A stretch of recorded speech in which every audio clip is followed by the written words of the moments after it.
a no saber ese dolor que ella siente. Después conocí a otra chica que me decía, sí, mi enamorado me maltrata, me engaña, siempre me hace lo mismo, pero doctora, si él me deja, yo me muero. Y ella me decía, yo sé que no me voy a morir, doctora, pero a ese punto me siento que si él me deja, yo me voy a morir, por eso le aguanto las cosas, por eso dice miedo imaginario real al abandono. Y ella sufre por todas esas etapas que vas a empezar, doctora. Y los intentos muchas veces de suicidio son porque ella dice, no, ya estoy cansada de estar así, ¿hasta cuándo voy a estar así? Que estoy bien y de pronto me pongo mal y de pronto me siento que todo me falta, que nunca voy a ser feliz, ¿cómo voy a sanarme? Entonces, esta inestabilidad emocional es lo que nos lleva a tener esos intentos. Y por lo general sus intentos muchas veces van relacionados a un detonante. Generalmente son actos impulsivos. Me peleo con mi mamá o mi mamá no me dejó salir, agarro y me tomo las pastillas que tengo, las que encuentro. Tuve una alumna que se quiso suicidar porque le sacaron de su grupo de estudio, ¿no? Porque era trabajo online, eso me dice, quiso suicidar por eso. Y después que se quieren suicidar, siempre es la misma respuesta. ¿Hospitalizarme yo? No, doctora, yo me tengo que ir porque mañana tengo examen, ¿no? Ni se le ocurra hospitalizarme. No, yo lo he hecho eso porque estaba molesta, ¿no? Pero yo tengo que irme, ¿se acuerdan de tengo que ir a cuidar a mi hijo, doctora? No se le ocurra hospitalizarme, no quiero hospitalizarme. Porque son actos hechos de manera impulsiva, no son planeados, ¿no? Entonces, generalmente son actos relacionados a un disruptor en ese momento, pelear con la pareja, un problema emocional que tenga. Pero tienes que hacer una buena historia porque también, como les digo, esos trastornos de personalidad también pueden desarrollar depresión, ¿no? Como me decía en el caso, ¿no? Estoy cansada de vivir así, llevo años así, ¿hasta cuándo voy a estar así? Y siempre tienen altibajos. Y a veces llega muy mal a la emergencia, o llega, doctora, me volvió a cortar, ya no me cortaba hace tiempo, tengo mucha carga laboral, qué sé yo. Entonces hay que tener cuidado con estas chicas, hay que tener un poco hasta de empatía, porque sí son pacientes que a la larga la familia las cansa, ¿no? Porque, doctora, hoy en la noche está, como le digo, el día estaba triste y en la noche esquía la fiesta, o sea, ¿qué hago con esta chica? Pero son personas que no saben controlar sus emociones. ¿Y qué hacemos con ellas generalmente? Siempre la manejamos como un antidepresivo y la manejamos como una medicación que permite el control de impulsos, ¿no?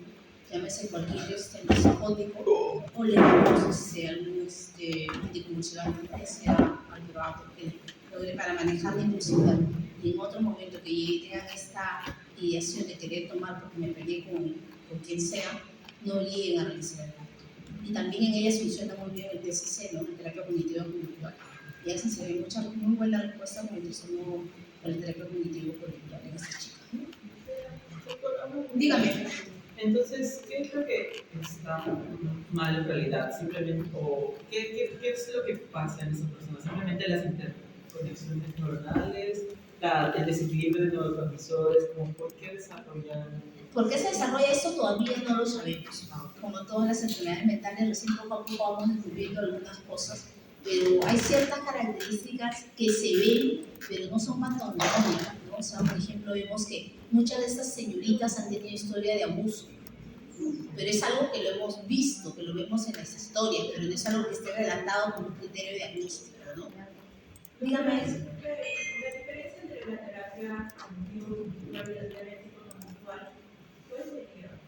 Ya. La TCC hace reprogramación cognitiva, te ayuda a reestructurar pensamientos y la dialéctica sale de la TCC.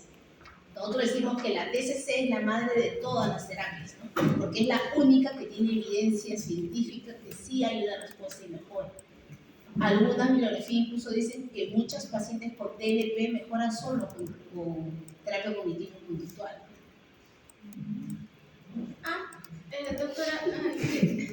Doctora, quería acotar algo o sea, del origen de la enfermedad de la TLP. Estábamos avanzando de las bases biopsicosociales de la enfermedad. Decía que son 3 factores, ¿no? Este genético, este social y también biológico. Claro, todos Un trastorno. Todo como trastorno tiene que ver con, como dice la doctora, con la alteración tanto de lo biológico, del medio en el cual yo me desempeño, ¿no? Y eso es algo que venimos viendo de un tiempo a esta parte y se viene dando mayor énfasis sobre todo con las neurociencias. Ahora tratamos de explicar de una manera, mediante neurotransmisores y alteraciones de componentes estereotípicos, qué es lo que pasa con el cuerpo del ser humano. Pero esto todavía no hemos llegado a establecerlo de una manera que sea un gol estándar, ¿no? Ya vemos que hay cambios y sabemos que hay cambios, pero todavía no tenemos el origen de todo lo que está pasando con el ser humano, porque como decimos, cada ser humano es un ente diferente. Podemos crecer todos en un mismo ambiente, pero no todos vamos a desarrollar la misma patología. Ustedes tienen hermanos, me imagino, y entre ustedes mismos no son iguales, y han sido criados por el mismo papá y por la misma mamá. Entonces, ¿qué cambia la condición de uno? Como les decía, a veces llegan pacientes a consultorio y me dicen, pero ¿por qué mi hermano es así? ¿Se volvió alcohólico? Y el paciente, ¿no? Es que mi papá tomaba, yo lo veía, le pegaba a mi mamá, le pegaba a mi papá. Y el hermano me dice, pero yo he crecido igual que él. ¿Por qué yo no soy como él? O sea, porque cada quien expresa su realidad de acuerdo a la emoción que siente, ¿no? Cada quien se adapta de una manera diferente. Y además, sí es cierto, las condiciones de abandono se han visto en estudios de animales, las ratas que siempre se usan, que sí producen cambios estructurales a nivel cerebral, ¿no? Como vamos a ver más adelante cuando lleguen adicciones ustedes. Por ejemplo, hay un estudio en ratas y el consumo de sustancias y se ve que en esas ratas que han sido en un principio aisladas de la crianza de la madre y luego son reinsertadas a vivir en sociedad, por decirlo así, estas ratas tienden a ser adictas a la droga a la cual son expuestas, a diferencia de las otras que no, que siempre han vivido en comunidad o siempre han vivido bajo el cuidado de la madre en los primeros meses. Y se ve, cuando se hace el estudio en estas ratas, se ve que hay una disminución de receptores de uno a nivel frontal. Entonces, ya hay cambio estructural. Y lo que hacen con estas ratas es insertarles receptores de uno de tal forma que aumenten sus receptores y estas ratas que antes eran adictas dejan de consumirlo. Entonces sí hay cambios estructurales frente al abandono y al maltrato con mucha mayor razón, ya sea un maltrato físico o un maltrato solamente psicológico. Pero cómo procesa mi cerebro ese maltrato, eso es algo todavía lo que no llegamos. Como les digo, a los dos no puede haber pegado a mi papá y mi mamá, pero los dos no vamos a desarrollarnos de la misma manera. Por eso es muy importante y muy bonito también que lean lo que es epigenética, ¿no? La epigenética es fascinante, ¿no? Porque ¿qué es lo que hace que le dé el on a esa célula para que brote todas las enfermedades, ¿no? O sea, eso es importante y eso es cada día algo que tenemos todavía por seguir aprendiendo, ¿no? Y es lo bonito de la medicina. Hay trastornos límite de la personalidad, esfuerzos intensos para evitar el abandono real o imaginario, relaciones interpersonales intensas o inestables, marcada persistencia y perturbación de la identidad manifestada por la imagen o sentido del yo inestable, amenazas, gestos y conductas suicidas recurrentes, conductas autoagresivas o de automutilación, cambios de humor radicales, impulsividad, por lo menos en 2 áreas autodestructivas: abuso de sustancias, promiscuidad sexual, adicción, expuestas a gastos excesivos de dinero, comida excesiva, manejo temerario, sentimientos crónicos de vacío, ira intensa, falta de control de ira, peleas físicas recurrentes, pensamientos paranoicos relacionados con el estrés o síntomas de disociación severa. De estos 9 basta que tengas 5 para ser considerado una TLP, ¿no? Y generalmente estas pacientes se exponen al riesgo, ¿no? Se juntan, por ejemplo, conocen gente por chat y van y se encuentran con ellos, ¿no? O de repente mantienen relaciones sin cuidado y se exponen a cualquier contagio de una ITS o contagio a que les maltraten. Entonces hay que tener mucho cuidado con estas señalitas, ¿no? Sentimientos de vacío crónico. La ira es lo que le hace muchas veces actuar de estas maneras impulsivas y provocarse las automutilaciones, ¿no? Y los trastornos de personalidad también pueden presentar episodios micropsicóticos, eso también hay que tener en cuenta, ¿no? Y a veces es de difícil diagnóstico, como todas las patologías de salud mental, porque, por ejemplo, como ellas presentan un poquito de todo, por decirlo así, ¿no? Están tristes, pueden presentar episodios micropsicóticos, entonces a veces pensamos que es solamente depresión.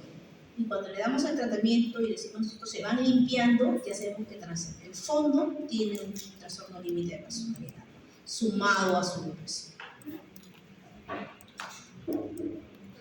los psicópatas, ¿no? La característica de un psicópata. Manipula a los demás, falta de remordimiento y culpa. Esto es lo básico en ellos. El psicópata planea lo que está haciendo. El psicópata sabe lo que hace, sabe si está bien o si está mal lo que está haciendo, pero él no tiene sentimiento de culpa, ¿no? Él busca satisfacer su ego o lo planificado, ¿no? Una afectividad frívola, tendencia a mentir de forma patológica, encanto superficial, tendencia hacia la delincuencia juvenil, empieza muy joven, autoestima exagerada, comportamiento irresponsable, vida sexual promiscua, gran capacidad verbal, carece de empatía, cree tener inteligencia superior y son egocéntricos, ¿no? Es un trastorno disocial de la personalidad, afecta más a los hombres que a las mujeres y no es necesario matar para ser considerado un psicópata. Uno de los casos más, bueno, ese es el obsesivo del anancástico, como le dije, son inflexibles en su pensamiento, ¿no? Orden, perfección, ordenados por colores, por tamaño, por texturas, son exageradamente escrupulosas y tienen rigidez en asuntos éticos y morales. Incluso, por ejemplo, hablamos que las TCA tienen generalmente, las pacientes que tienen trastorno de conducta alimentaria tienen una personalidad anancástica, ¿no? Porque generalmente cuando hablamos con ellas son estrictas. Ellas generalmente son personas muy inteligentes que tienen unas muy buenas notas en la universidad o en el colegio y esa misma forma estricta para estudiar o para todo lo llevan a su alimentación. No como nada de carbohidratos, no como nada, tengo que bajar 10 kilos en 2 semanas y se lo trazan y lo cumplen, ¿no? Por eso es tan difícil a veces romper ese pensamiento. Este es uno de los psicópatas, el que quemó a una chica en la calle, ¿no? Rociándole gasolina. Muy bien. Dígame. Doctora, pasando un poquito más al ficticio, entre comillas, en los años 40 y 80, cuando salió el cómic de Batman, y se presentan a los villanos como Joker, y se les presenta varias veces con trastornos de personalidad. Por ejemplo, aquí se ve que en los cómics, no en las películas actuales de Israel y demás, pero se ve que en los cómics antiguos se presentaba esa dependencia, ¿no? Esa dependencia hacia Joker, pero el Joker tenía otro trastorno, se presentaba como otro trastorno antisocial que no le gustaba. ¿Cómo se vería visto o cómo serían los nombres que daríamos de esos trastornos? Claro, sobre todo en la última película, yo leí mucho los cómics de Batman, pero cuando salió la película del Joker, ¿no? A los psiquiatras no sé por qué nos invitó a un laboratorio, a todos nos llevó a una función especial, ¿no? Para debatir acerca de este tema. Y sí, pues era un paciente psicópata, ¿no? Porque él sabía lo que estaba, tenía un trastorno de fondo, había sido un niño maltratado, ¿no? Había sido burlado también, ¿no? Entonces sí hay muchas características de esto. Por ejemplo, también, sin ir muy lejos, esta comedia que ya no dan en Warner, The Big Bang, ¿no? Estos chicos que eran muy inteligentes, claro, los Sheldon, con todos sus problemas de falta de poder socializar. El otro era el hindú, ¿no? El hindú que no podía hablar con las mujeres. El hindú que no podía hablar con las mujeres. ¿Cuál era el otro? El que se casa con la chica esta, ¿cómo se llama? El que tenía bastante inseguridad, que su mamá era una psiquiatra o una psicóloga, creo. Leo, claro, cada quien tenía un problema, pero era funcionalmente manejable, ¿no? Funcionaban de una manera adecuada, se adecuaban entre ellos. ¿Alguna pregunta? Silencio un ratito para escuchar a su compañera, chicos.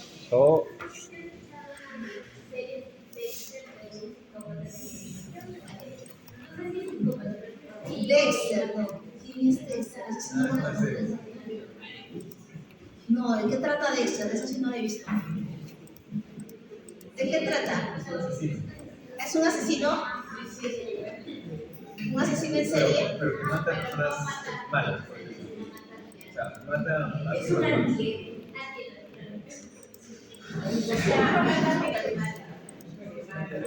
Ah, con Robin Hood. No, más al extremo, ¿no? ¿Así? Pero también ese patrón, ¿Cómo? pero ese patrón termina siendo, termina matando por el bien. Ah, claro, o sea, es el fin, ¿no? Se termina avanzando por el fin. Sí, eso. No lo he visto. Caníbal. Pero existe algo así en la vida real. Claro, había un asesino en serie que no me acuerdo cómo se llama. Del Zodíaco también. Ah, Jeffrey Dahmer. Dahmer, claro, él era un psicópata, pues, ¿no? Él planeaba todo, él era un psicópata, y él planeó hasta su muerte. ¿No? Planeó su muerte, cómo capturaba a sus víctimas, cómo las podía, trataba de eliminar por completo, ¿no? Era un psicópata. Y él tenía algo que a veces solemos ver nosotros, ¿no? Esos patrones de crueldad animal. Ah, sí. Porque cuando él empieza a relatar, cuando empieza a hacer esos deseos de matar, Claro, a él su papá le había enseñado a matar y a disecar animales, ¿no? Sí. Por eso todo se va extendiendo, ¿no? Por eso también tiene que ver el ambiente que se hace así. Si bien es cierto, el ambiente no te define, sí influye. Porque se ha visto estudios incluso en gemelos idénticos que son separados y criados en ambientes diferentes, pero en el estudio se ve que pueden desarrollar la misma patología, pese a que están en ambientes diferentes, por la carga genética con la que vienen. Trastorno de la personalidad, que es un poco más el repaso de lo que hemos visto. Personalidad, temperamento, carácter. Más adelante. No es la misma clase, pero algo más en el fondo.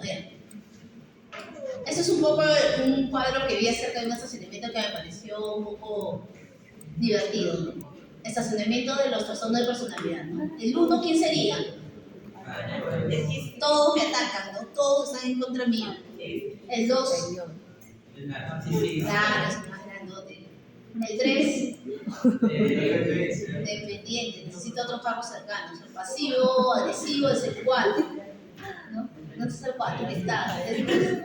Me estaciona de la manera que yo quiero. El límite se enfada y agrede porque otro se estacionó donde él quería estar estacionado. El 6 es el antisocial, el rompe reglas, él no sigue reglas. El 7 es el histriónico, yo quiero que todo el mundo me mire, tengo que ser el centro de atención. El 8 es el obsesivo, ¿no? Perfectamente alineado. El 9 es el evitativo, lo oculto de todo el mundo. El 10 es el esquizoide, ¿no? Estoy en el límite.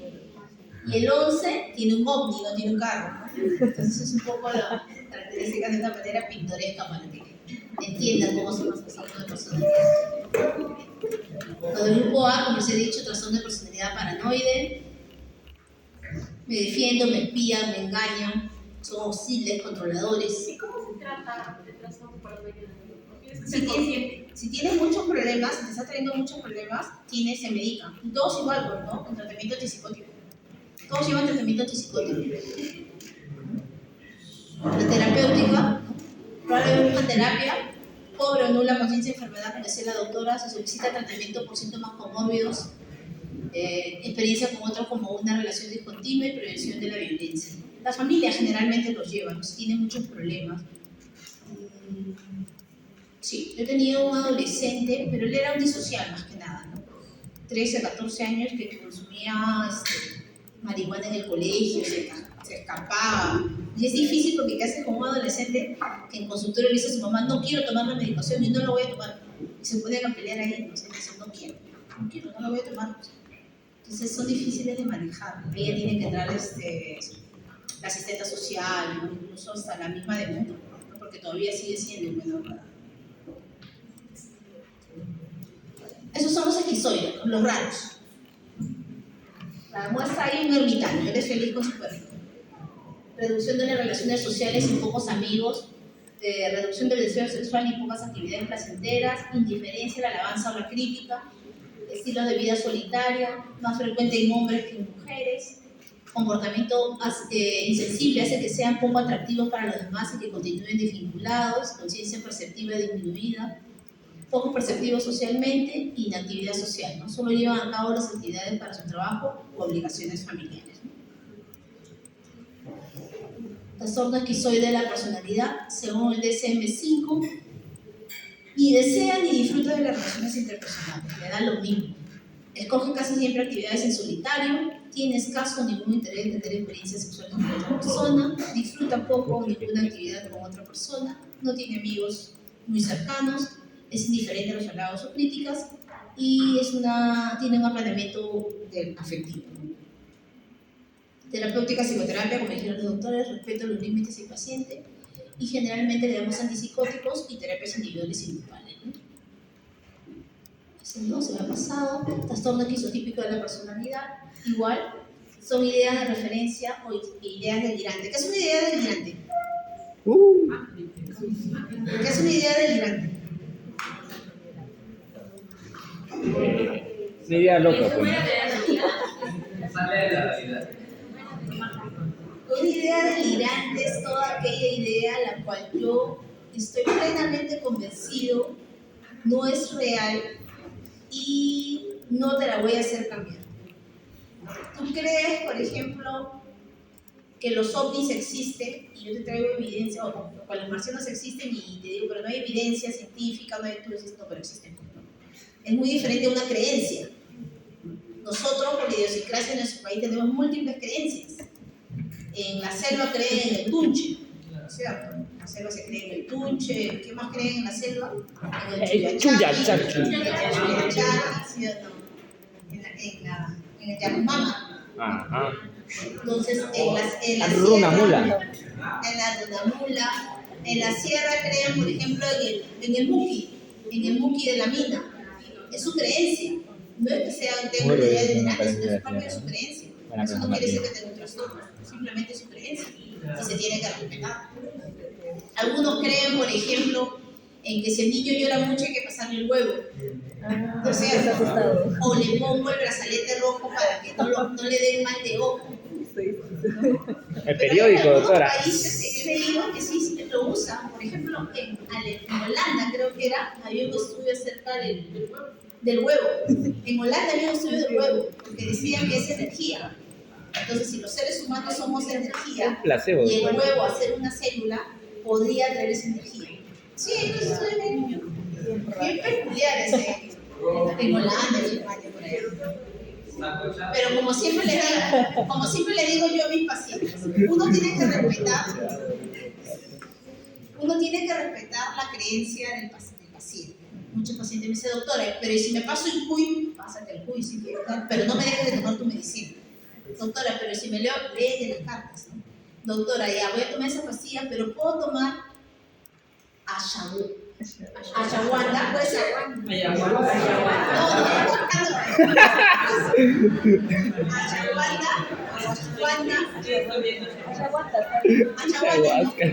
Ya, puedo tomar ashwagandha, doctora, tome ashwagandha, no hay problema, o sea.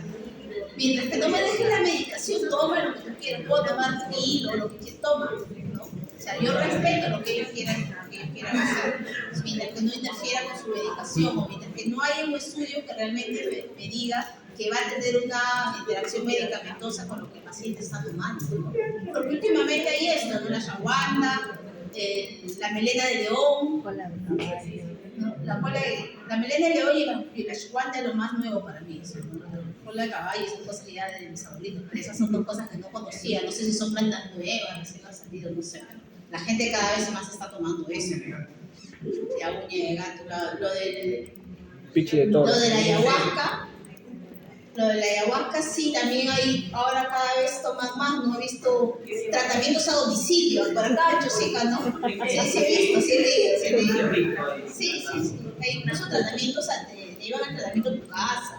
Pero eso también es todo es de acuerdo a la idiosincrasia del individuo, ¿no? Porque el ritual de ayahuasca siempre ha habido en la selva, pero es un ritual como tal. Entonces, exacto, o sea, y eso sí es muy respetable porque es un alucinógeno. Por ejemplo, mi abuela era de Tarapoto, y yo siempre escuchaba hablar de la ayahuasca, pero ella decía, no, para eso se tienen que purgar, no puedes comer no sé qué cosa, se tenía toda una cosa. Preparación. Es una preparación, o sea, no es como lo veo ahora que todo el mundo lo hace, y a veces es mi creencia.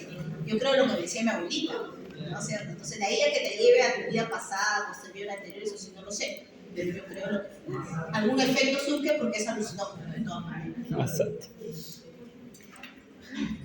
La terapéutica, farmacoterapia con antipsicóticos, tanto para los esquizoides como los esquizotípicos, antidepresivos, si esos pacientes presentan algunos rasgos de un trastorno de la depresión, psicoterapia siempre van a llevar, y muchos pacientes están involucrados en cultos o prácticas religiosas. Aquí vamos también con las prácticas religiosas. Muchas personas, por ejemplo, lo vemos más marcado en los pacientes que tienen algún tipo de adicción a alguna droga. Por lo general son algunos centros que salen X o en la misma prisión, vemos, ¿no? Que en la prisión dejan y se encuentran la palabra y qué sé yo. Entonces muchos médicos y muchos psiquiatras dicen, no, bueno, cambian una adicción por otra. Cambian la adicción de las drogas por una adicción a un culto, ¿no? Pero bueno, la adicción al culto es más saludable que la otra porque no te genera daño. Porque sí, o sea, es cierto, o sea, ahí llegas a ver a personas muy mimetizadas con su religión, al punto de dejar ya muchos valores de casa, ¿no? Por ejemplo, yo conocí a una niña y me decía, en la iglesia que mi hermana va, la obligan a dar el diezmo. Y en plena, no sé cómo le llaman, misa, qué sé yo, le dicen, tú tienes que dar más porque mientras vas a dar, el Señor te va a dar más. Y ella me decía, si mi hermano no tiene, doctora, ¿dónde va a dar? No le da ni de comer a sus hijos. Entonces, ya llegas al extremo, ¿no? Hay gente que llega a hacer esas cosas y llega a crear un abandono realmente. ¿A qué punto cumples o haces una disrupción? Yo respeto todas las religiones, pero también hay que ver ese tema, ¿no? Hasta qué punto se convierte en un fanatismo y es realmente saludable. ¿Ok? Grupo B, los antisociales, ya hemos dicho. Los erráticos califican como los individuos excesivamente extrovertidos, emocionales e impulsivos. ¿Quién está en el clúster B? ¿Recuerdan?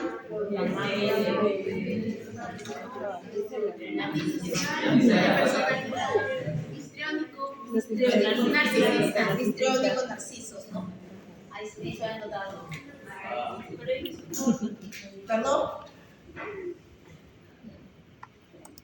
Trastorno de personalidad antisocial, generalmente genera un desprecio hacia las normas. Generalmente son disruptores de normas. Comienzan en la infancia o en el principio de la adolescencia y continúan en la edad adulta. Eso también tiene que ver también con los patrones, ¿no? Con los patrones que hay en casa. Últimamente vemos más comportamientos disociales en los adolescentes porque no hay una guía. Hemos perdido el rumbo un poco, ¿no? Porque ahora todo el mundo trabaja. Entonces en el mejor de los casos encuentras a alguien quien se quede con el menor en casa, en el mejor de los casos, pero hay veces que los niños se quedan solos y ahora tenemos el celular, la tablet, la computadora, todo al alcance de la mano, entonces pueden ver sin restricción cualquier cosa en la tablet, ¿no? Entonces no respetan muchas veces patrones.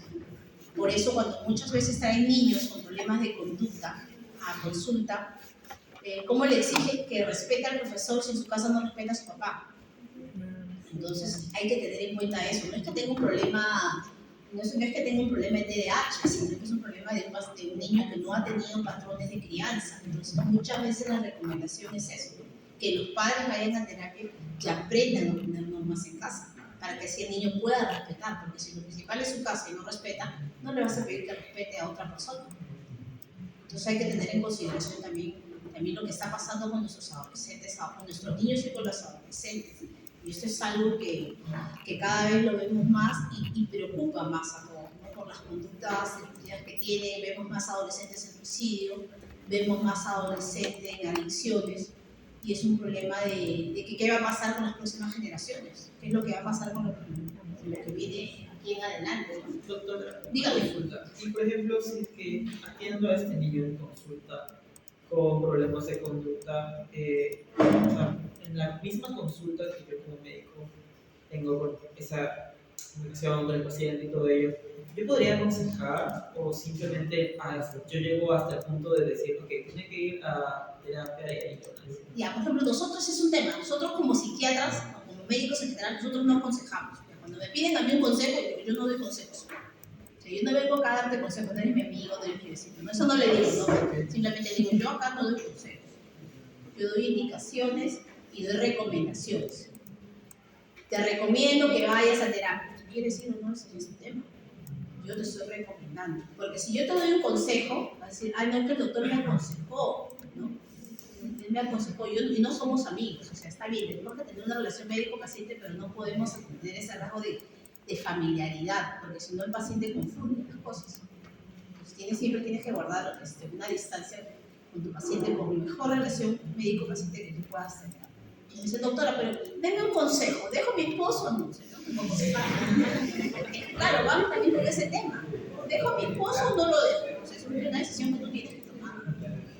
Y si te maltrata, te pega, te abandona, no te da de comer, o si tú me pides un consejo, no, yo me abstengo y tú tomas la decisión sola. Porque si no, a la próxima cita me trae el esposo. Ella me ha dicho que te deje, estoy pagando el problema yo. Entonces, no, o sea, las recomendaciones tienen que ver qué es lo mejor que te está haciendo para ti y mandarlos a terapia. En el caso de los niños es mandar terapia. Mandas terapia a los papás y mandas terapia también a los niños. O a veces es todo lo contrario, niños que sí hacen caso en el colegio, pero no hacen caso en casa. Entonces la mamá me dice, doctor, pero en el colegio le va muy bien. Entonces el problema es la casa, no es el problema el niño. El problema es algo está pasando en casa para que no te haga caso el niño.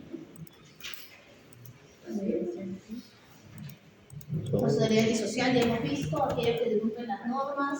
Terapéutica, generalmente son abusadores de sustancias, problemas legales, fármacos que disminuyen la agresividad. ¿Quiénes disminuyen la agresividad? Antipsicóticos y anticonvulsivantes. Siempre son los fármacos que ayudan para disminuir la agresividad, ¿no?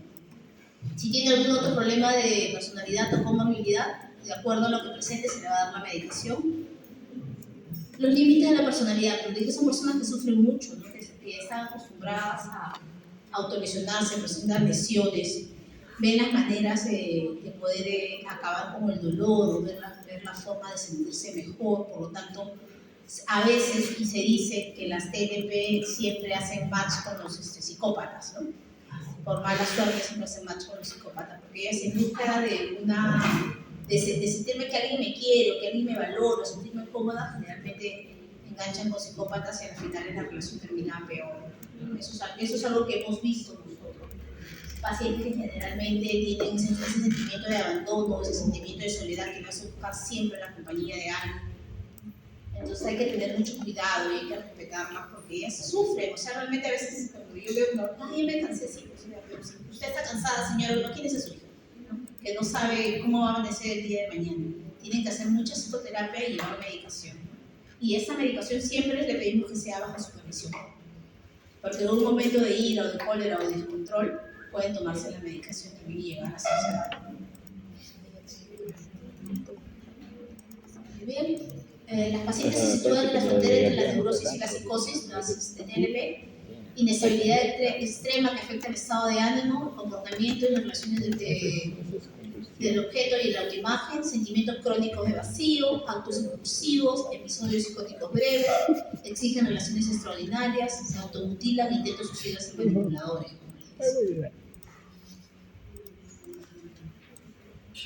Son altamente características, altamente desregulan emocionalmente, ¿no? Cambios de humor frecuentes e intensos, ira inapropiada, incontrolable, sentimientos crónicos de vacío, alteraciones de la percepción y del razonamiento, pensamiento paranoide, episodios disociativos, despersonalización, autoimagen, sentido de sí mismo inestable.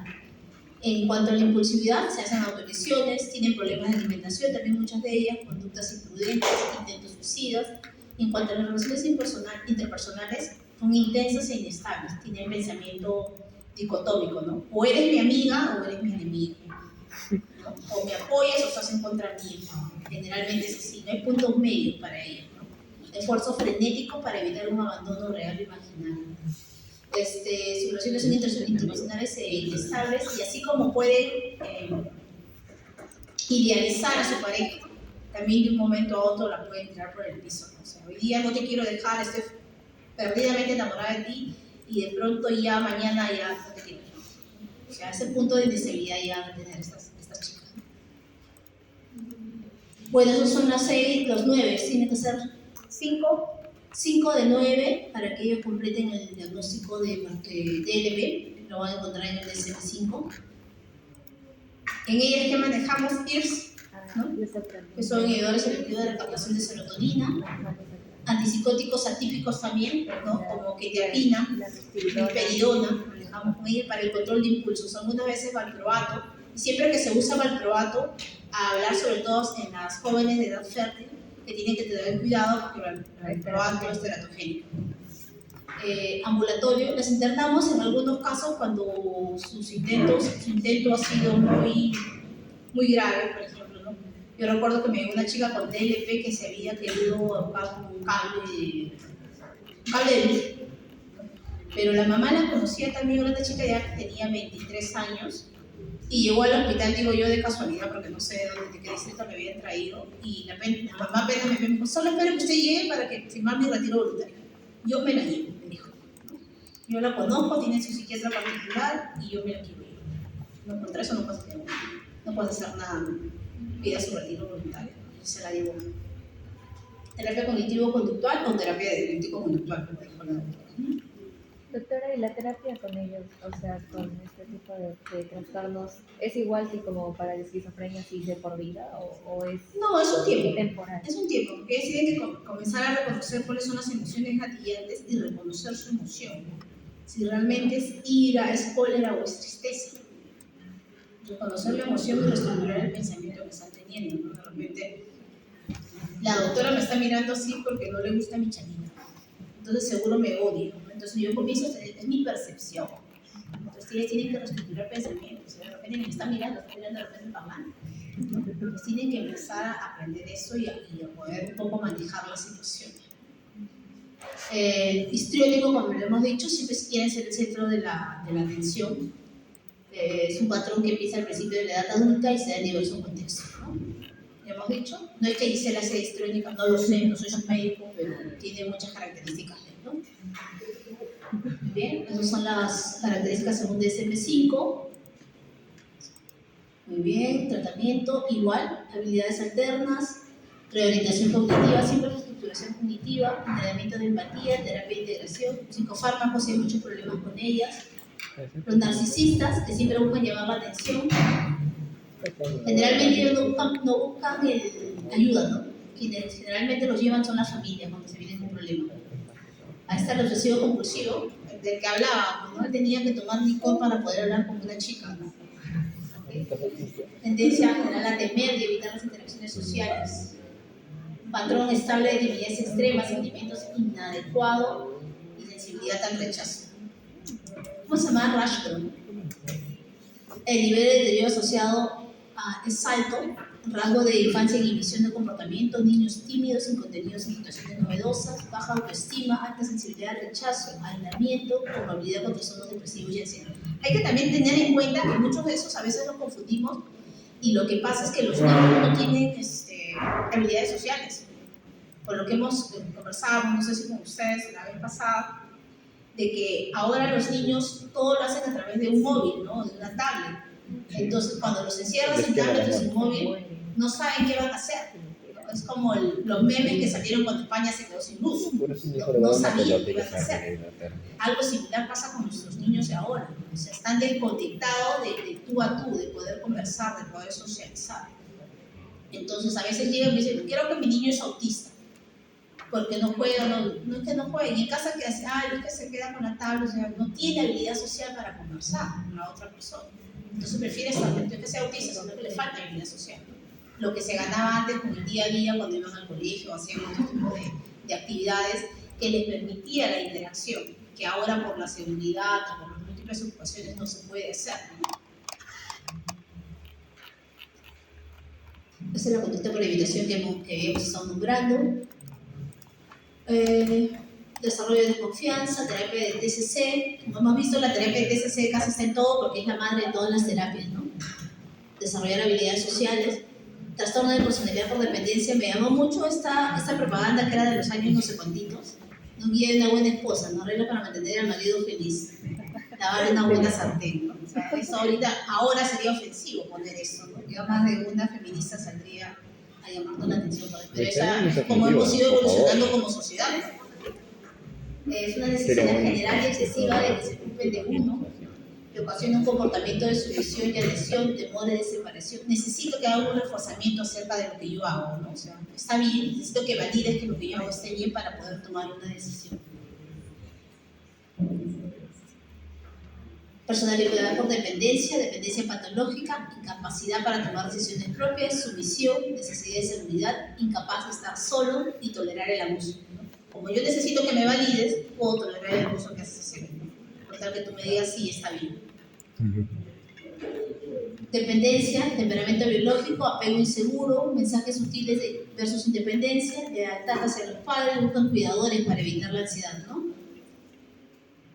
Los criterios, tratamiento, psicoterapia, dependiendo en qué estado estés, si estoy muy ansioso, estoy muy depresivo, antidepresivos o ansiolíticos, trastorno compulsivo, como le hemos dicho. En el TOC, recordemos que hay la obsesión y la compulsión. Y la compulsión siempre tiene que ser bajo un ritual. Siempre. Me lavo las manos 10 veces, 15 veces, controlo que la luz esté apagada 20 veces, cierro y abro 20 veces la puerta. Siempre es un ritual, si es un número determinado de veces o un tiempo determinado de veces, ¿no? Porque es una característica. Y el pensamiento es un pensamiento intrusivo. Un pensamiento intrusivo que a mí me causa disconfort. O sea, es un pensamiento egodistónico, ¿no? Me causa disconfort ese pensamiento. Mi doctora, yo cada vez que veo una placa de un carro que termine en número impar, tengo que saltar 5 veces porque pienso que mi mamá se va a morir. Doctora, es ilógico. Yo lo sé, es ilógico. Pero ese pensamiento no se me quita de la cabeza. Entonces, yo tengo ese pensamiento, tengo que saltar 5 veces porque si no mi mamá se va a morir. Entonces, para evitar esa molestia, salto 5 veces donde esté para que mi mamá no se muera. Es ilógico, pero no sé qué voy a hacer. Entonces, yo tenía una paciente que se paraba 4 veces 4. O sea, si se sentaba en una silla, donde fuese, al pararse tenía que pararse 4 veces 4. ¿Por qué? No sé, nunca logramos saber cuál era su obsesión. Su compulsión, sí, esa era su compulsión, pero su obsesión nunca logramos identificar. Pero ella se iba en el bus y 4 veces 4, 1, 2, 3, 4. Si iba a mi consultorio, doctor, un ratito de 1, 2, 3, 4. Sí, o sea, tiene su ritual. Era 4, ¿por qué 4 veces 4? Ahí no sé, doctora, pero yo tengo que hacerlo. Disculpe, me decía. Y así poco a poco con medicación fue genial porque se le pasó, ¿no? Y no solamente tenía esa compulsión. Por completo. ¿Ah? Sí llegan a recuperar. Sí, se recuperó. Mi paciente vive feliz. 4 veces 4, no quería de ir, comenzamos a hablar más, ya se había comenzado a acumular, no quería pisar las líneas de piso. Cuando vino con su hijo tenía un montón de cosas la señora, ¿no? Pero ya viene tranquila. Lo que digo siempre son obsesiones y compulsiones, ¿no? La compulsión es el acto, la obsesión es el pensamiento intrusivo. Dígame. ¿Y cómo se, en el caso de la juega fútbol, por ejemplo, tenía varios amigos que tenían como caballos antes de que fútbol 3 pasos y no tienen que retroceder y quedar 3 pasitos o persinarse. No lo sentían seguro para jugar fútbol. Ya, claro. Puede ser parte de su creencia, como he dicho, ¿no? La creencia que yo tengo, ¿no? O la superstición, como dice la doctora, ¿no? Si veo un gato negro, de repente me va a dar mala suerte, no paso debajo de una escalera, pero no llega a ser una obsesión. ¿Mariposa no te gusta? Las mariposas Duda de sí mismo. Hay muchas obsesiones, ¿no? Hay obsesiones de comprobación, ¿no? De limpieza. de numeración contada. Claro, yo tenía otra paciente que ella se imaginaba a la imagen de Jesús y la Virgen María teniendo sexo. Y como ese pensamiento se le venía a la cabeza, tenía que rezar 12 rosarios. Pucha. Y estando en consulta, cuando viene con su mamá, le digo, ¿por qué viene? ¿Por qué viene? Y la mamá me tenía que decir qué es lo que pasa. No, tú está rezando porque se le viene una idea en la cabeza, ¿no? Esa era su obsesión, y su compulsión era rezar para contrarrestar el pensamiento que estaba viviendo. Y realmente ella sufría mucho, pero sí logra mejorar bien.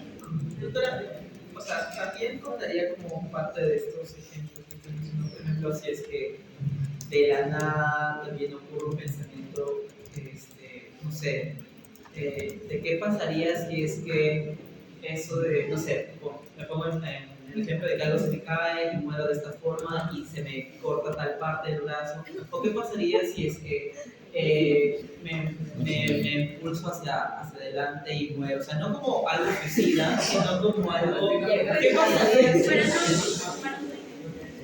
Pero ya, hemos dicho que tiene que ser un pensamiento recurrente, intrusivo, que a ti te cause disconfort y que a ti te genere una compulsión, un acto para el cual, uy, acabo de pensar eso, oye, voy corriendo 10 veces a toda la facultad. Eso es una obsesión. Si yo paso de repente y veo una maquinaria pesada y digo, uy, mejor me quedo acá porque de repente cruzo esa maquinaria, se me puede ir encima. Puede suceder, pero eso no ocasiona que yo haga una compulsión, haga algo para evitar que eso suceda. No, eso no vendría a ser catalogado como eso, simplemente tiene que ser bajo un ritual, ¿no? Bajo un ritual. O por ejemplo, lo que se encarga de, tengo que apagar 10 veces el interruptor, ¿no? Hay una película antigua que se llama Mejor Imposible, por cierto. Destino Final. No. Mejor Imposible es. También hay una película. ¿De qué trata? Creo que sí, esa, ¿verdad? Sí, esa, Mejor Imposible. Sí, Mejor Imposible. Sí, Mejor Imposible, sí. Habla de un paciente con TOC. Sí, es muy buena esa película. Es muy buena esa película, el paciente con TOC. Ahí ves todos los ratos, ¿no? Él no pisaba línea, él se lavaba las manos hasta convertirse un jabón, ¿no? Él no, se lavaba las manos y botaba el jabón, agarraba otro y botaba otro jabón. Tenía un montón de jabones en sus manos. Sí, no lavaba las manos nadie, es un caso un poquito de TOC, ¿no? Por ejemplo, estos pacientes los manejas con IRS generalmente. ¿No? A mí me va bien con paroxetina, por ejemplo, ¿no? Me doy paroxetina como IRS y me va muy bien para pacientes obsesivos compulsivos.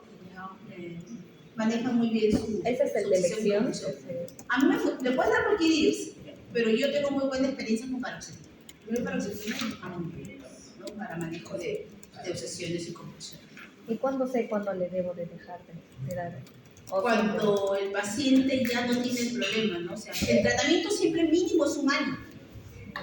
Siempre, mínimo un año. Y después del año tú comienzas a desescalar, ¿no? Hasta que el paciente esté tranquilo. Si tú comienzas a desescalar y vuelven a aparecer los síntomas, tienes que volver a empezar nuevamente el tratamiento. Tienes que empezar nuevamente el tratamiento. Entonces, es así. Son pacientes crónicos, como hemos dicho. Son pacientes que siempre van a tener que tomar medicación, como un diabético, como un hipertenso, es igual, de la misma manera, ¿no? ¿Bien? Lo que decía el doctor de las ideas que se venían, a veces esas ideas también, ¿no? Por ejemplo, había una paciente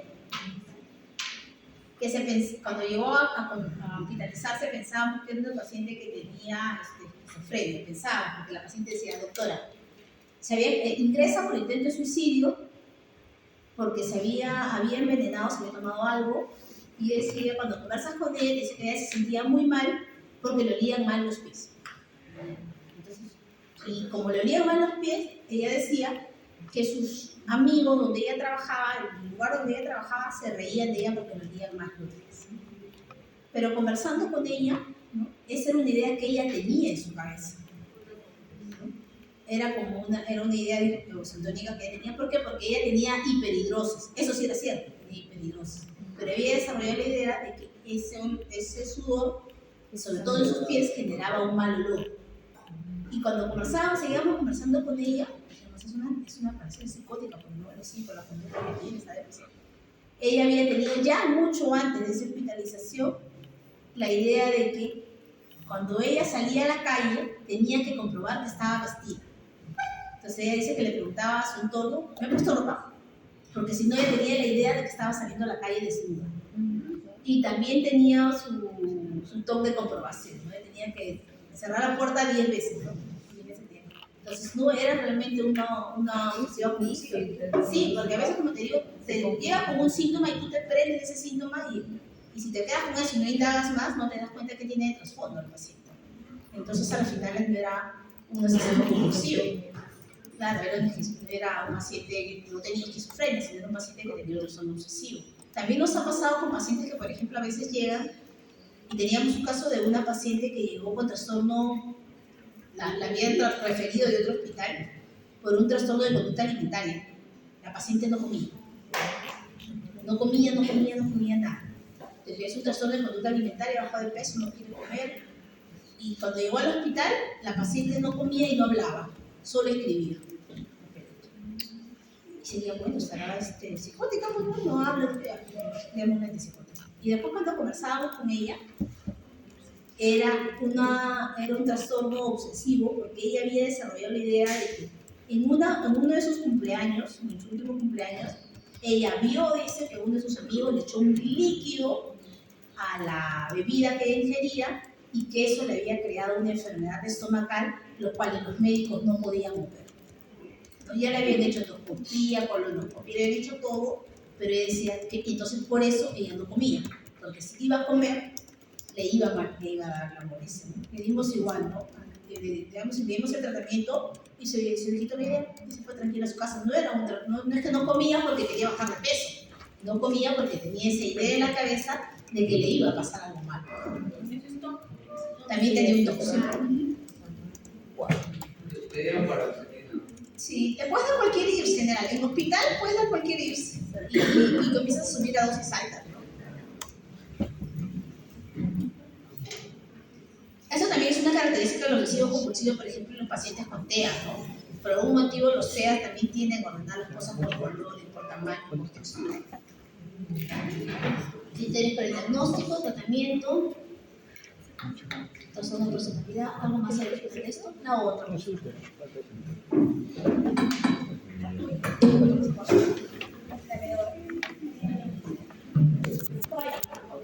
¿Ah? No, porque no. Por eso me falta pautas. Neurótico. Ay, el neurótico. Doctora, Dígame. en el caso de trastorno límite de la personalidad, ¿cuál sería el componente de neurosis? La componente de neurosis se veía muy mal. La componente de neurosis se acerca de su desregulación emocional. Regulación emocional, básicamente. Ahora vemos también, o sea, sí, las TLP son más frecuentes porque son mujeres, pero cada vez vemos también el aumento de TLP varones, que es aún más difícil manejo. Nosotros, por ejemplo, los varones siempre son de más difícil manejo, creo que en todas las patologías mentales. Por ejemplo, paciente varón que llega con intento de suicidio, lo hospitalizamos. Sí, es varón. Sí, Si es porque mujer, no. dependiendo, porque las mujeres tienen la tasa más alta de intento de suicidio. Son las que más tenemos más intención de suicidar. Pero el varón, siempre sus intentos de suicidio terminan suicidándose y siempre son de alta letalidad. O sea, el varón que llega no se tomó un paquete de veneno para rata, ¿no? Él se ha tomado 10 paquetes de veneno para rata.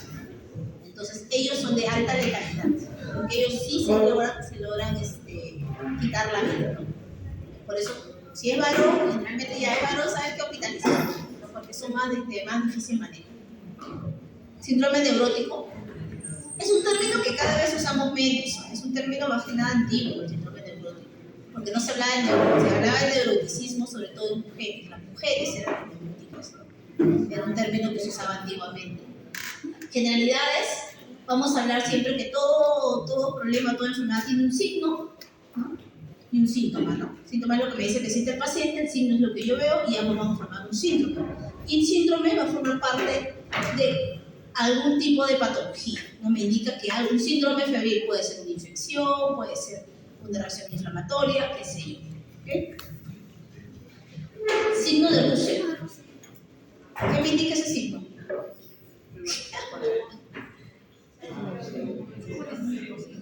Es el signo de Russell.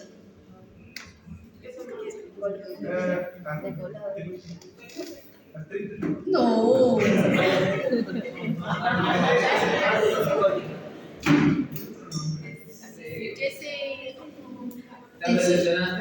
No, el signo de Russell es característico de las pacientes vomitadoras en las anoréxicas. Al meter la mano, raspan el paladar con los nudillos, entonces forman esos signos. Como el signo de Russell. Wow, ese sí lo sabía. TSA es depresión, ¿no? Signos y síntomas. Si veo un paciente de esas características, lo primero que voy a sospechar es que el paciente está triste, ¿no? Y hay estudios cada vez más que van indicando que cómo es que la misma postura y manda indicadores de tu estado de ánimo. La misma postura que puedas tener indica a tu cerebro cuál es su estado de ánimo. Si te veo con la cabeza agacha, medio encorvado, tu cerebro lo interpreta como que estás realmente triste. Y va cambiando toda la bioquímica a nivel de tu cuerpo. Muy bien. Neurosis. Es una reacción psicopatológica a un estrés agudo o continua que expresa una emoción, un comportamiento que resulta inapropiado, desproporcionado para afrontar dicho estrés, ¿no? Aquellas personas, por ejemplo, que pueden tener algún mal día y terminan tirados en el piso. Vamos a poner un ejemplo que no tiene nada que ver. Los chiquitos cuando hacen berrinche y no les quieres dar algo y se tiran al piso y se revuelcan y patalean. Es una respuesta inapropiada frente a todo. Lo mismo pero en un adulto. En un niño lo vas a tolerar, pero en un adulto ya se ve más raro, ¿no? La neurosis, como les decía, es un término antiguo que generalmente se le daba a las mujeres, ¿no? Por lo tanto hay un cuadro incluso, ¿no? De términos al final del siglo XVIII describe cualquier trastorno del sistema nervioso central de gravedad variable y curso crónico, ¿no? Este es un cuadro que dice la sinopsis de la nosología de la medicina. Es una neurológica sin fiebre con afectación en capacidad del sujeto asociadas a mareos y desmayo, crisis histéricas, melancolía o manía. El término histérico viene de ¿dónde? Relacionado con las mujeres, viene de útero, ¿no? Por eso éramos las histéricas. Todo era así, antiguamente todo era así. Hace referencia a un trastorno mental sin evidencia de lesión orgánica que se pueda caracterizar por la presencia de un nivel elevado de angustia y una hipertrofia ejecutiva de los mecanismos compensadores de la misma. Un rasgo que caracteriza y acompaña al sujeto generalmente durante toda la vida. Se aplica como síntomas cuadros dimensionales, el sujeto sufre afecta relaciones sociales, familiares, laborales, no hay pérdida o contacto con la realidad, es pasajero, ¿no? De acuerdo a la emoción que está viviendo en ese momento. Otros trastornos neuróticos secundarios, alguna situación estresante, reacción al estrés grave y trastorno de adaptación. Acordémonos que nosotros hablamos de trastorno de adaptación. Toda adaptación en un ser humano se dice que dura de 15 a 21 días. Cambio de casa, cambio de novio, cambio de carrera, cambio de lugar de trabajo. El adaptarme demora de 15 a 21 días. No me va a causar desconfort, porque extraño a mis compañeros, que sé yo, extraño mi universidad, extraño mi casa, extraño a mi papá. Tengo 21 días para adaptarme. Durante ese episodio de repente voy a estar más ansioso, no voy a poder dormir, pero es un periodo de adaptación. Si pasa más de estos 15 días, ya se convierte realmente en un trastorno, se está alterando mi desarrollo individual, ¿no? Definición de neurosis: trastorno crónico recurrente, caracterizado por ansiedad, expresa directamente relaciones diferentes con mecanismos de defensa, como un síntoma o grupo de síntomas perturbadores para el individuo. La conducta neurótica repetitiva conduce a una mala adaptación y es insatisfactoria, puede variar de gravedad. La OMS dice que es una alteración psíquica sin alteración orgánica demostrable. Las personas son conscientes de lo que están haciendo, ¿no? De su enfermedad. Trastorno de somatización o el síndrome de Briquet. Se considera una forma de histeria, es un trastorno polisintomático que empieza antes de los 30 años, de curso crónico y fluctuante, ¿no? Puede tener síntomas gastrointestinales, sexuales y pseudoneurológicos. Síntomas físicos que sugieren condición médica general, pero que no son explicados a través de algún examen, ¿no? Son aquellas pacientes que realmente dicen, doctora, pero yo puedo tener un tumor porque me duele la barriga, ¿no? O en el caso de mi paciente, la que era la paciente que decía que tenía un problema gastrointestinal y le hacían las endoscopías, le habían hecho parasitológico, le habían hecho todo y no tenía nada, pero ella decía que sí tenía algo, ¿no? Algo que los médicos no podían ver. Trastorno de somatización, múltiples molestias somáticas, dolor, historia de consumo prolongado de analgésicos y otros medicamentos, historia de múltiples consultas médicas por especialidades, policirugía, polifarmacia, múltiples diagnósticos. Recordemos también que tenemos que ver un poco si estas pacientes se generan una ansiedad, ¿no? O sea, somatizan o realmente generan una ansiedad porque en su búsqueda de saber qué tengo, la paciente se vuelve muy ansiosa y genera, por ejemplo, las famosas úlceras de estrés.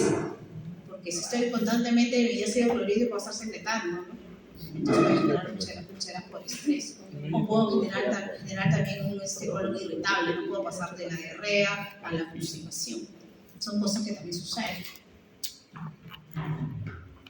A ver un video para luego lo van a ver. El trastorno conversivo.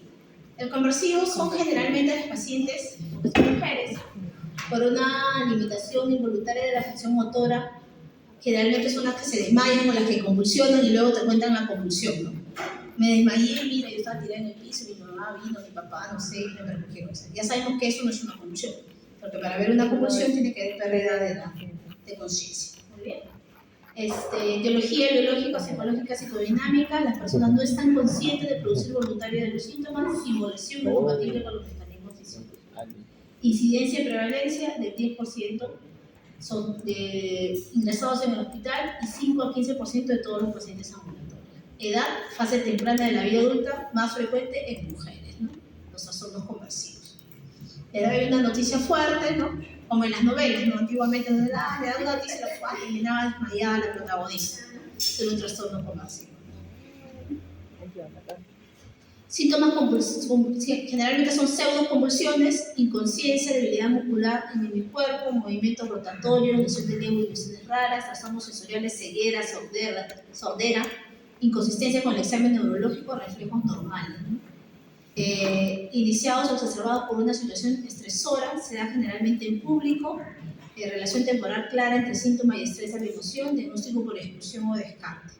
Eso muchas veces ha sucedido en la época de cuando empezaron las migraciones, ¿no? de los pobladores de Venezuela acá. Vimos muchos pacientes con estos desarrollos, chicas, sobre todo que de un momento a otro dejaban de caminar, ¿no? Y le tomaban las pruebas, venía el neurólogo, le hacía PL, le hacía todo y todo salía negativo.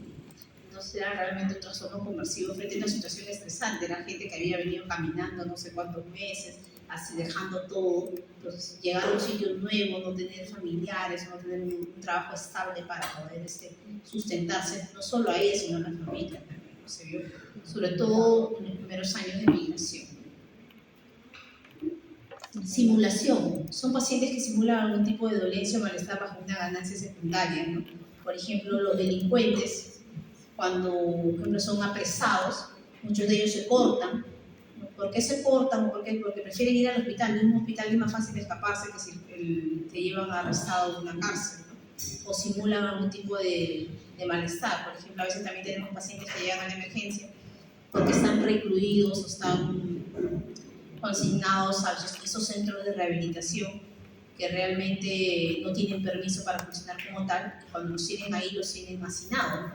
Entonces un paciente bajo consumidor que está ahí muchas veces quieren escapar, entonces prefieren tirarse y llegan con una pierna rota, con algo para poder, simulan alguna dolencia dentro del mismo centro para ser trasladados a un hospital. Muy bien, estos son síndromes, ustedes lo van a ver, son síndromes psiquiátricos. Si tenemos tiempo al final lo vamos a ver. Eso ya lo vimos la semana pasada. Muy bien. Y la otra.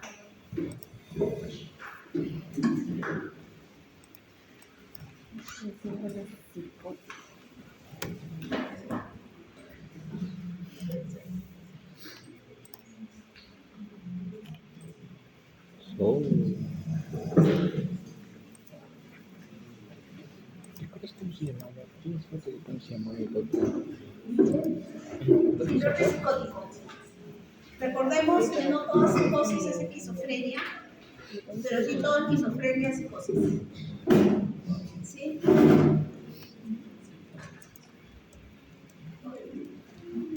Porque la psicosis, ¿por qué está caracterizada? Bueno, alucinaciones. Las alucinaciones son las escuchar voces. No estar consciente del problema. No tener conciencia, ¿no? Tener una disrupción, hay una disruptura del pensamiento, hay un pensamiento disgregado, hay una disrupción con la realidad, ¿no? Estos pacientes tienen alucinaciones, disrupción con la realidad, alteraciones cognitivas que van a presentar el paciente y cambios conductuales que van a presentar. Entonces, básicamente, ¿en qué diferencia una alucinación de una ilusión? Que lo vives. La conciencia. Una ilusión tiene un estímulo que se Lo que yo digo, puede agendar o sea, hay un estímulo que causa esa percepción, pero en una alucinación no hay ningún estímulo. Exactamente. En una ilusión siempre hay un estímulo. Es una alteración de un estímulo presente. Es como alguien, a ver, alguna vez ha estado enamorado, me imagino, le ha gustado a alguien. ¿Qué va a hacer? Cuando a ti te gusta alguien, la persona que te gusta es el más bello, o es la más bella, la más inteligente, la más todo, ¿no? Tú estás distorsionando una imagen presente, ¿no? A ver, repítela. Es tu distorsión, Tú tienes estás que ilusionado. entender. Eso es una ilusión. Es la forma más fácil que lo puedan interiorizar. Y una alucinación es cuando no hay objeto presente. No hay ningún objeto. Yo puedo confundir de repente en la oscuridad de esa maceta, la puedo confundir con un gnomo. Está todo oscuro y digo, oye, hay alguien ahí que me está mirando. Ah, no, es el macetero. Entonces, es una distorsión de un objeto presente. En la alucinación no hay objeto presente. Las alucinaciones pueden ser visuales, táctiles, auditivas, olfatorias, aunque básicamente cuando son olfatorias hay que descartar que no hay un problema a nivel intracerebral como algún proceso expansivo, ¿no? Una masa, algo que esté ocasionando eso. Las alucinaciones más frecuentes que vamos a ver en los trastornos mentales son auditivas y van a ser generalmente en estos pacientes, ¿no? Pacientes con un trastorno psicótico y visuales. Generalidades, la conceptualización de las locuras en lo que actualmente se llama psicosis comenzó durante la segunda mitad del siglo XIX. El concepto de psicosis es amplio y es estigmatizante, ¿no? Generalmente lo conocemos como mal llamados los loquitos, ¿no? Ahora vemos medios. Y generalmente son caracterizados por conductas extravagantes, extrañas, ¿no? Este señor está en boxer y con una maceta en la cabeza. En algunos casos podemos ver que coleccionan, también son acumuladores, ¿no? Coleccionan bolsas, coleccionan botellas, qué sé yo. Delirio. ¿Qué es el delirio? Síndrome profesional agudo, señores. Un delirio, o síndrome profesional agudo, que es el nombre con el que actualmente lo conoce, es una alteración del estado de conciencia, pero es pasajero y no se encuentra especificado o no es característico de un trastorno mental, sino generalmente de base tiene un trastorno orgánico. Puede haber un delirium por una alteración hidroelectrolítica, puede haber un delirium por un proceso infeccioso, puede haber un delirium por una alteración de las hormonas tiroideas. Siempre hay un cuadro de fondo. Por una inestabilidad hemodinámica también puede haber un delirio. Por lo tanto, los delirios son de manejo de todos los médicos. El delirio, por eso que ahora ya se llama delirio, y esto se llama trastorno psicótico transitorio, síndrome confusional agudo, perdón, sí tiene que ver una base netamente psiquiátrica. El delirio sí hay una alteración de la realidad, es continuo, a diferencia del delirio. El delirio es transitorio y fluctuante, ¿no? Por lo general, los delirios son cuando nos llaman y dice, el señor se quitó la sonda en la noche y estaba hablando que veía a su mamá y que veían unos enanitos paseando alrededor de su cama. Al día siguiente vas, lo examinan y dicen, no recuerdo, eso me han dicho que ha pasado ayer, pero en el día está tranquilo, ¿no? Entonces es un síndrome confusional agudo. Y revisas un hemograma, de repente tiene 25.000 leucocitos, alteración del sodio, normaliza su medio interno y el paciente llega a la normalidad, ¿no? Delirium. Ahora ya lo llaman síndrome confusional agudo, porque sí, hay bastante confusión en eso para nosotros mismos, ¿no? El delirio es un cambio grave de las capacidades mentales, provoca pensamientos confusos y faltas de conciencia del entorno. Normalmente este trastorno aparece rápidamente en horas o un par de días. Por lo general, la causa del delirio puede identificarse con unos o más factores. Pueden incluir una enfermedad grave o larga duración, un desequilibrio en el cuerpo como el sodio bajo. Las causas del trastorno también pueden ser ciertos medicamentos, una infección, una cirugía y consumo o abstinencia de alcohol. Acordémonos algo.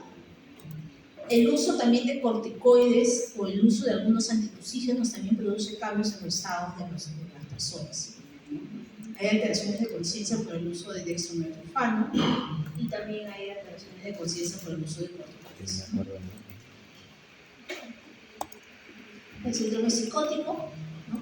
Consulta generalmente llevada por otra persona, son síntomas mareados por insólitos, los síntomas encontrados no tienen un contenido efectivo y la actividad mental está altamente perturbada. Hay una disrupción con la realidad, básicamente, ¿no?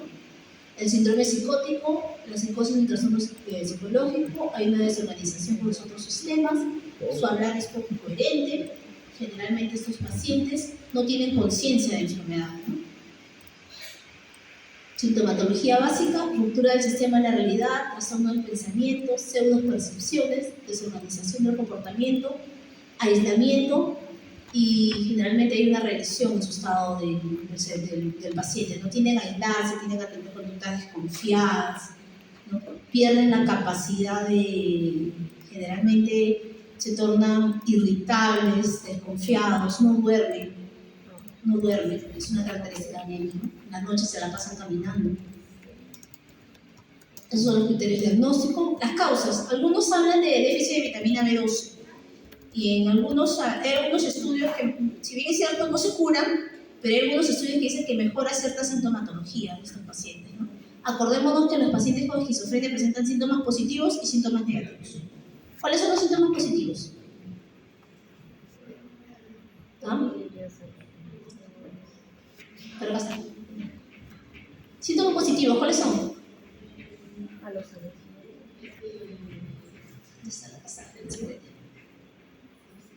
Ya, síntomas de esquizofrenia, escuchar voces, alucinaciones, como hemos dicho. No. Estoy diciendo general. Los síntomas positivos vamos a ver más adelante. Sensación de control externo, sensación de los pensamientos propios proyectados hacia los demás, percepción ilusoria. Como les he dicho, los pacientes que vienen y le diagnosticamos esquizofrenia, por lo menos 10 años más, 10 años antes ya han tenido sintomatología, ¿no? Síntomas positivos, ya. Acá están los cambios, por ejemplo. Alteraciones de dopamina, vamos a ver actividad locomotora. Los pacientes tienden a caminar mucho, ¿no? Les gusta caminar, salir. Son esos pacientes que salen y se pierden muchas veces, o los que vemos deambulando por la vía pública, ¿no? Tienen problemas afectivos, regulación endocrina, ingesta de agua y alimentos. Acordémonos que por algún motivo estos pacientes hacen, ¿cómo se llama? Consumo exagerado de agua. Fotomanía. No, ese es de alcohol. ¿Ah? No, fotomanía. De agua, pura. Agua, consumen mucha cantidad de agua y eso hace que haga depresión de sodio. Sí. La misma enfermedad per se hace que haya dilución de sodio. Alteración de serotonina, problema de sueño y vigilia, problema de conducta, apetito, aprendizaje y memoria, y la noradrenalina va a generar que sus pacientes sean desconfiados, porque tienen pánico y reacción al miedo, ¿no? Síntomas positivos, ideas delirantes, alucinaciones, conducta extravagante y conducta desorganizada. Y los síntomas negativos, acuérdense, son todos aquellos que empiezan con A, menos alucinación. Anedonia, aplanamiento efectivo, apatía, abulia. Todos los que empiecen con A son negativos. Me encanta eso. Pronóstico malo, inicio precoz, ¿no?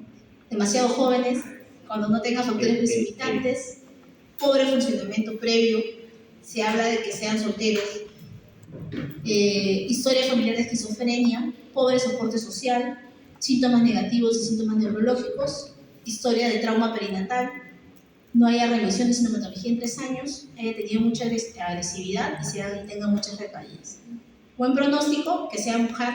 Por algún motivo las mujeres no nos deterioramos tanto como los hombres. Inicio tardío, inicio agudo, buen funcionamiento previo, que sea casado y que no tenga historia previa de algún paciente o un familiar con trastorno, ¿no?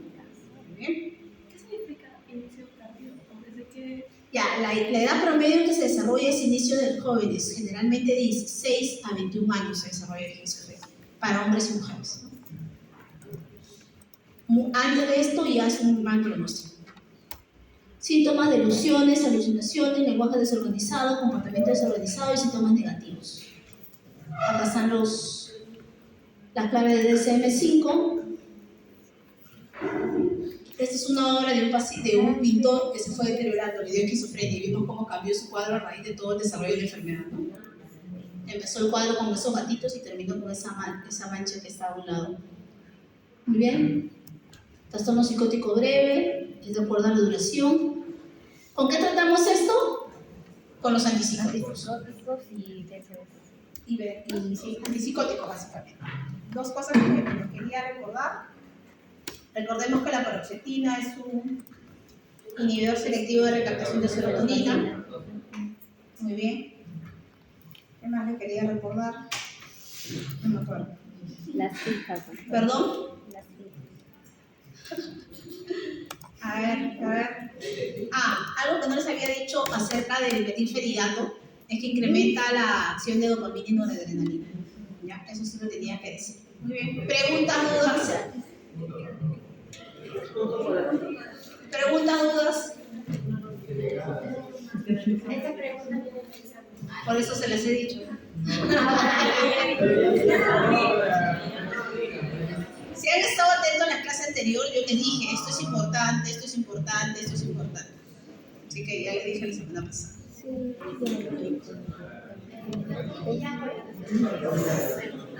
Pero eso ya no viene de ese examen, ¿sí? Para el siguiente examen, viene para ese examen. Ya, viene para el 3. Para el 3 le digo cuáles son, porque todavía para ese examen tengo ya. Ajá. Solamente un segundo. Dígame. ¿Cuál es la diferencia entre un alucinógeno y un delirante? Vienen a hacer lo mismo, o sea, pero la diferencia entre una alucinación, la alucinación es un trastorno de la percepción.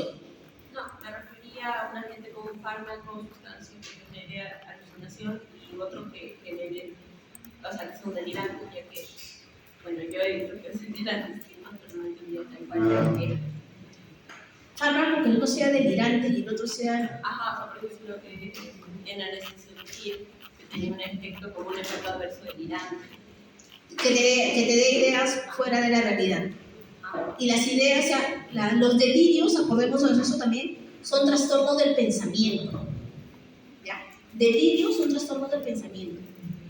Y las alucinaciones son trastornos de la percepción. Yo, en la trastorno de la percepción, yo puedo escuchar voces, puedo ver cosas, no puedo oler cosas, o puedo sentir que me caminan hormiguitas por la piel. Es mi percepción. Y en las ideas delirantes son ideas que se me vienen, ¿no? No es una claro. Es una idea, básicamente. ¿Alguna otra pregunta? Por ejemplo, hablamos de las personas que se aíslan, que tal vez no tienen como confusiones a veces, ¿no? ¿Y qué hay de las personas que son muy sensibles? O es como que tienden a ser demasiado sensibles o pueden llorar con mucha facilidad. ¿Eso calificaría como alguien más depresivo o algo así? No necesariamente. Ahora, de un tiempo a esta parte también se escucha el término personas de alta sensibilidad. Sí. Pero son términos que vienen instaurando nuevamente. Como te digo, no podemos volver patología todo. ¿Sería como un rasgo? Claro, es un Las rasgo. personas paz. Pero no es que necesite una medicación. No, para nada, no para nada. Pues imagínate, todos tendríamos que vivir medicados, ¿no? En algún momento todos hemos hecho, por ejemplo, no soy mitómano porque en algún momento le he dicho a mi profesor que se murió mi abuelita y por eso no he ido a clase, ¿no? O sea, Claro. todos en algún momento tienen determinados rasgos, pero no necesariamente te convierte en que necesitas ser medicado. Ese es el problema desde ahora, no queremos todo enfocarlo como una patología.